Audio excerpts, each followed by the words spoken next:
बहराइच में मूर्ति विसर्जन के दौरान जो हिंसा हुई, उसके बाद यूपी पुलिस वहां के लोगों को धरपकड़ स्टार्ट की और फिर वही हुआ जिसका अंदेशा लगाया जा रहा था और फहीम और सरफराज को इनकाउंटर कर दिया गया, जिसको नाम दिया गया हाफ इनकाउंटर। जी हाँ, एक नया शब्द गढ़ा गया है, उसको नाम रखा गया है हाफ इनकाउंटर। और हाफ इनकाउंटर मोहम्मद सरफराज और फहीम को कर दिया गया। उनके दोनों पैरों में, दाएं और बाएं पैरों में गोली मारी गई है। और यूपी एसटीएफ ने फिर उसी तरह की कहानी बताई जिस तरह के और एनकाउंटर में यूपी पुलिस के द्वारा बताया जाता रहा है कि फहीम और सरफराज नेपाल भागने के फिराक में थे, जिसके बाद यूपी एसटीएफ उसके पास जाती है और उन्हें पकड़ने की कोशिश करती है, जिसके बाद सरफराज और फहीम लोडेड हथियार से पुलिस पर हमला करती है, जिसके बाद पुलिस उस पर जवाबी कार्रवाई करती है, जिसमें सरफराज और फहीम घायल हो जाते हैं।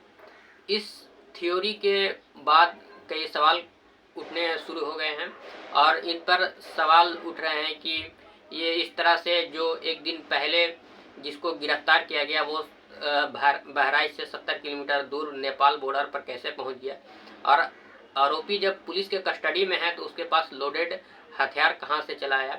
ये कई सवाल इस पर खड़े हो रहे हैं। देखिए, ये सरकार, उत्तर प्रदेश की सरकार जो है फर्जी एनकाउंटर करने की माहिर सरकार है। देश कानून से चलता है, संविधान से चलता है, और संविधान की शपथ लेने वाले जब उसमें विश्वास न करें, मैं किसी भी अपराधी का पक्षधर नहीं हूं। अपराधी को सख्त से सख्त सजा मिलनी चाहिए जो उसने अपराध किया, लेकिन उसका जो भारत के संविधान में बाबा साहब डॉक्टर भीमराव अंबेडकर ने जो व्यवस्था दी है, उस व्यवस्था के अनुसार उस अपराधी को सजा मिलनी चाहिए, वरना फिर भारतीय गणतंत्र और बनाना रिपब्लिक में कोई फर्क नहीं।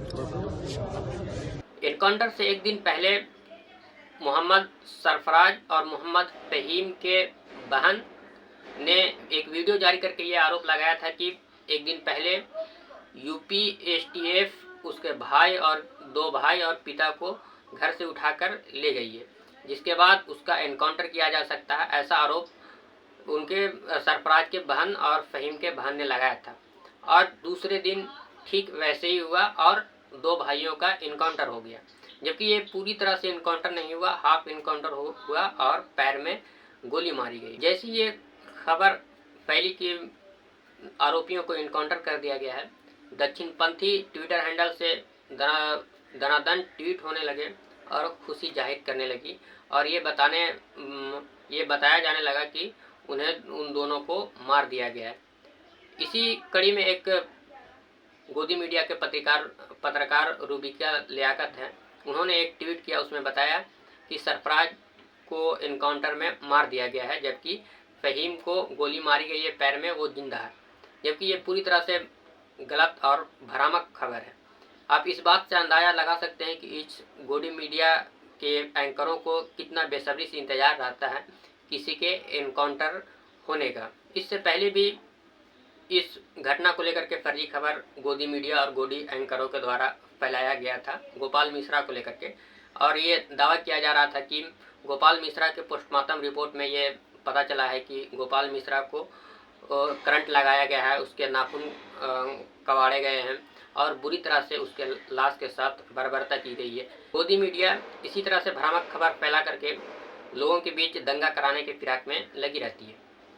इस घटना पर सहारनपुर के सांसद इमरान मसूद ने भी सवाल खड़े किए हैं और उन्होंने कहा है कि जिस तरह से दंगाई होता है, चाहे वो इस समुदाय का हो चाहे वो उस समुदाय का हो, जो लोग घरों, दुकानों और शोरूम को आग के हवाले किया, जो लोग वहाँ के औरतों बच्चों के साथ ज्यादती की, उन लोगों पर कार्रवाई क्यों नहीं हो रही है, उनको गिरफ्तार क्यों नहीं किया जा रहा है, उनके खिलाफ यूएपीए के तहत कार्रवाई क्यों नहीं की जा रही है।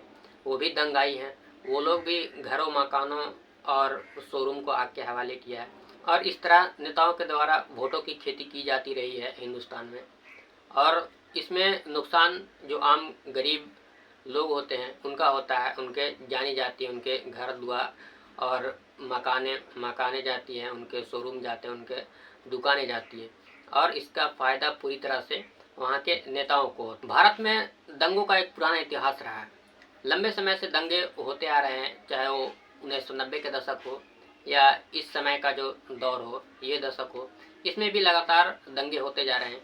और अब इस दंगे में एक पैटर्न नज़र आता है, जिसमें कोई भी त्यौहार हो, दिवाली हो, दशहरा हो या रामनवमी का त्यौहार हो, उसमें डीजे लेकर के लोग जाते हैं।